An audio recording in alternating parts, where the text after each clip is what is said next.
And welcome to another episode of Zav's Takes. I'm Zav. Across the Zoom is Paulie. And today, a little bit, I'd put this in the category mental health, Paulie. That's Okay. what I would put it in is because all human beings lose a parent, right? hmm Hasn't happened to me.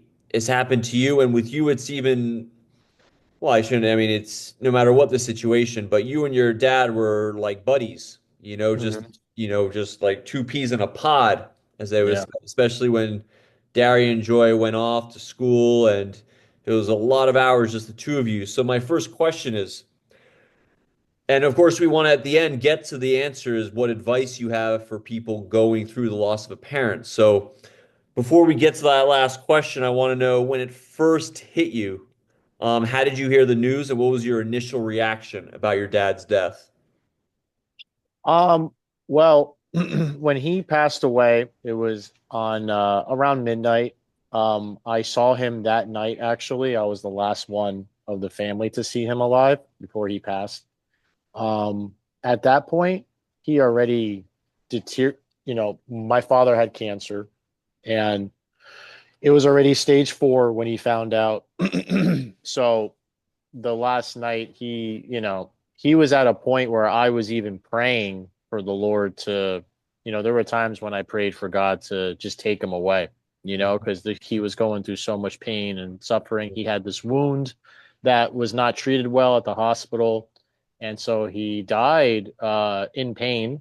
And so I was just praying for his pain to go away, really.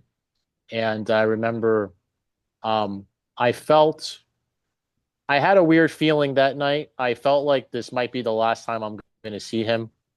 He was in a very bad state. And I remember when I left the hospital, I don't know why. I think I was upset about something. I can't even remember. And then that night, I was just like all over the place and I fell asleep. And then within 1 hour, I woke up and then I got the call. And what I felt instantly was a mix of feelings. It was obviously sadness, kind of shock, but also like a bit of a relief to know Mhm. that he's now doesn't have pain anymore and is in peace and is in heaven with our Lord and Savior Jesus Christ and our family members that he even claims that he saw before he passed away in a vision. So I do believe that he's with all of them and that brings me a lot of peace and him having that vision too, I think brought me a lot of peace So in the rest of the I would say your religion played a huge role Yeah. in getting Well, through it. Yeah. it's just things that we saw too. Like things that happened in the experience and I think things that you don't predict are going to happen or think that are going to happen. Hmm.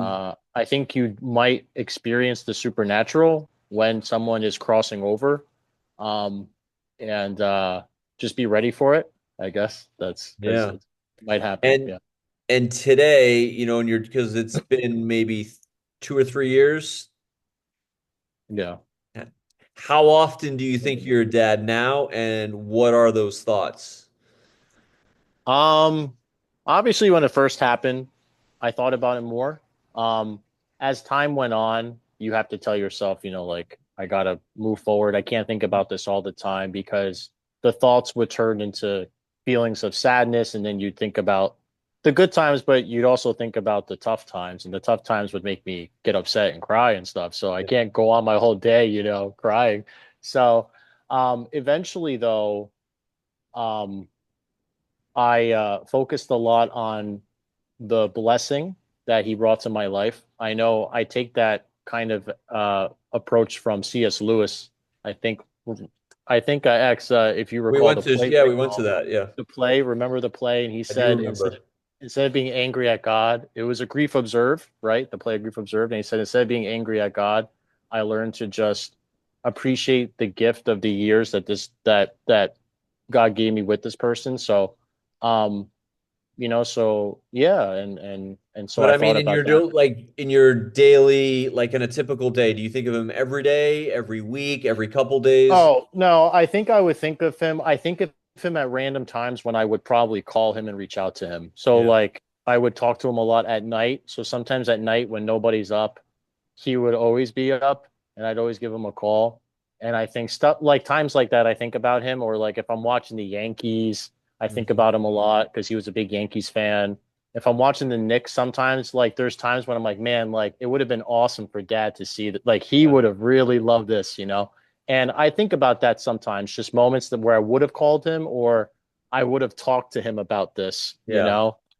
So. So it's, I would say maybe almost on a daily or every other day, something pops up that just makes you think of him and you're like, man, I wish I could call him type thing. Well, there's not a day go by I don't miss him. Yeah. So I guess, yeah. I mean, I would say, even if it's a short thought, it's not like I'm like obsessing over it every day or anything, but it's like, yeah, I mean, I think there's always something that reminds you of someone that was so impactful to you, you know? Yeah. Yeah. So, And so I think you kind of already answered this that, obviously when it first happens, you're just, you said you thought about him more often on maybe the get cut deeper and over time it's changed. It's, how does from when it initially happens to as time goes on, weeks, months, yeah. and years. Yeah, I mean, you can say I went through different stages of grief, right? Like a little denial, but but at the end of the day, um, knowing that he's in a better place and he's in heaven did help me move forward. It did, but there were things I had to do, like go to the funeral, speak at the wake. I mean, Yeah. stuff like that. So once I got through those hard things, and we figured out what to do with like other decisions, because it's not just someone dying that's tough. It's like what to do afterwards. Like Mhm. you got like all these events you got to do. You got to talk about it all the time. It's like you kind of just want it to go away. Yeah. You want to move forward, and you And can't. you encounter people for the first time since your dad passed, and they're going to bring Yeah. up And they and have all these exactly. stories and and then you start thinking, man, I wish dad could have seen them now, Yeah, yeah, yeah, but um I mean, it's not all negative. I mean, like I did, again, I saw I had amazing experiences and there were a lot of powerful memories. But yeah, I'd say I think about them, yeah, at least like once a day, yeah. I would say to be And but safe. but since the beginning, it's gone once that initial and you've met everyone, it's almost easier in the sense that your day-to-day life. Yeah, like I can talk about him. I think what changes, and this is with anything that's pretty traumatic, because it was traumatic to see his condition when he Yeah. was getting worse. But when you talk about somebody, if you cry or get upset, just even talking about them, then maybe you have some stuff to heal from and work through. But now I can talk about him and like I'm not like getting like, Yeah. flustered by it. I can talk about him more logically and more like, you know, where I think before I had to sort out how I felt about it all, Hmm. because my feelings would come up every time I talk about him or think about him. So, um, and I think we all go through that because, man, I mean, we miss them, like he was such a part of my life. Now he's not, but he will be again. Yeah. But for this temporary period, I have to be okay with not having him, and I'm not always okay with that. Well, the I thing got used to it. that gets me, what I think is the hardest, and I'm just obviously projecting and imagining, is things happen or will happen in your life, and you go, man, I wish he was here to see that, Yeah, And yeah, yeah, I don't know if there's any way to combat that or answer that, yeah. you know? Yeah, well, I mean, yeah, obviously like one thing I think about is like if I ever have a kid, like I would have loved for my father to see me have a kid. That would have been awesome. Because he was because fatherhood was so important to him, and I know it would have been awesome for him to see that. But at the end of the day, I mean, I think it's important to know that I'm focusing on things that didn't happen when I could focus on the amazing things that did happen, you Yeah. know?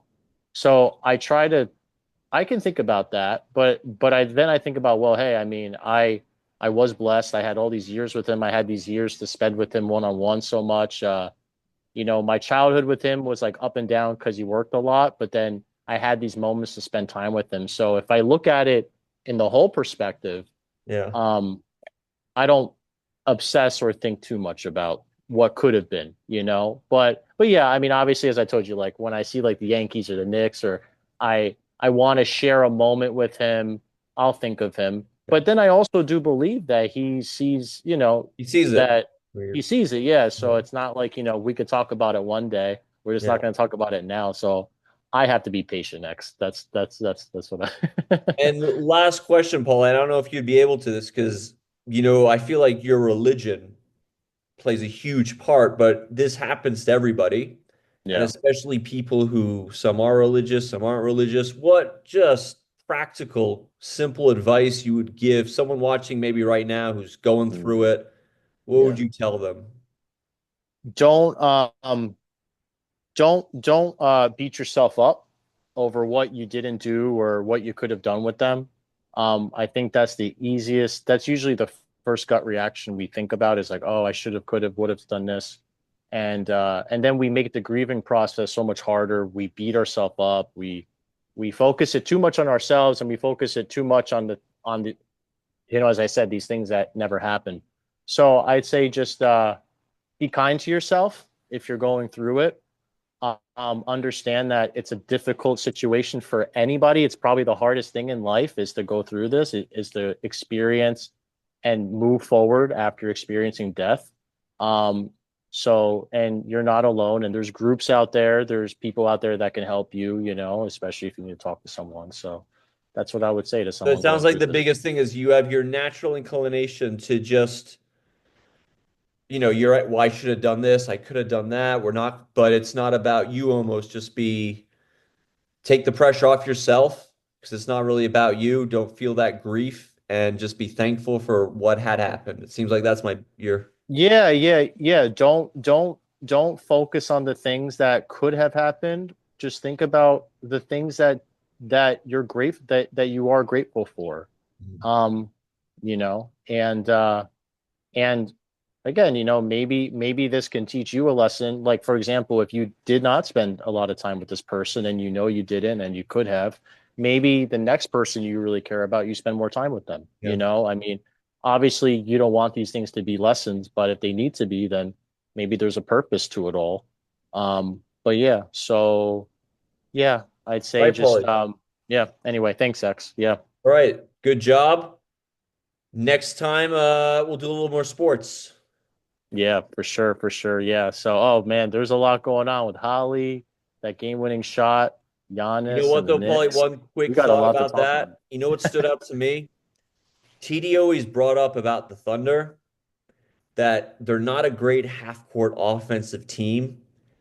And at the end of that game, those last few minutes, the big buckets I think from them, they were driving layups.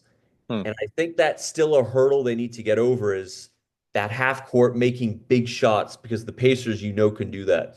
Yeah, the Pacers can score in every way, and but this is really such an emergence of Tyrese Halliburton. He's really Yeah. like breaking out I into mean, who like does stardom. that? Three series in a row. Yeah, the way Indiana's winning is absolutely historical. Yeah. And I feel like the Knicks just went through a buzzsaw that the other teams, the Pacers, Exactly. yeah, And the Pacers are on. well, the thing is, Paulie, and I did an episode on that, is that first game, everyone's pointing to that first game. I don't have the stats in front of me because I didn't know we were going to talk about this, but off the top of my head, I think they hit like seven threes in a row. And I remember doing a video going back and watching, and a lot of them were just awesome, Yeah, like out of yeah. nowhere, It was like Steph Curry kind of Exactly, shots, it and you're was. just And like, whoa. Naismith and Halliburton, and I think now and that's the thing. Yesterday it was I'm getting I always get Niembauer. No, what's his name? Neymar, Neymar. Neymar, Yeah, Neymar. he was his defense and he hit the big shots. So He did. they really just have so many guys who just Yeah. they're a great team. They're going to be right there. I think this year, like we talked about, the quality basketball is Mhm. here in this Yep. series. So Absolutely. Yeah, that was a great game. I'm excited for it. Let's see. I'd be curious. It would if the Pacers won, I think it would cast a lot of doubt onto SGA's MVP. Uh I agree. that It's that a that would lot be of things fascinating. are at stake here. A lot of things. And you know what's funny, Paulie? I'm not even watching it as I mean, I tend to go for underdog, but I don't have a big rooting interest, you know? Hmm. So anyway, all right, Paulie. All Have a right. good day. We'll Take talk soon. care. All All right. right. See you.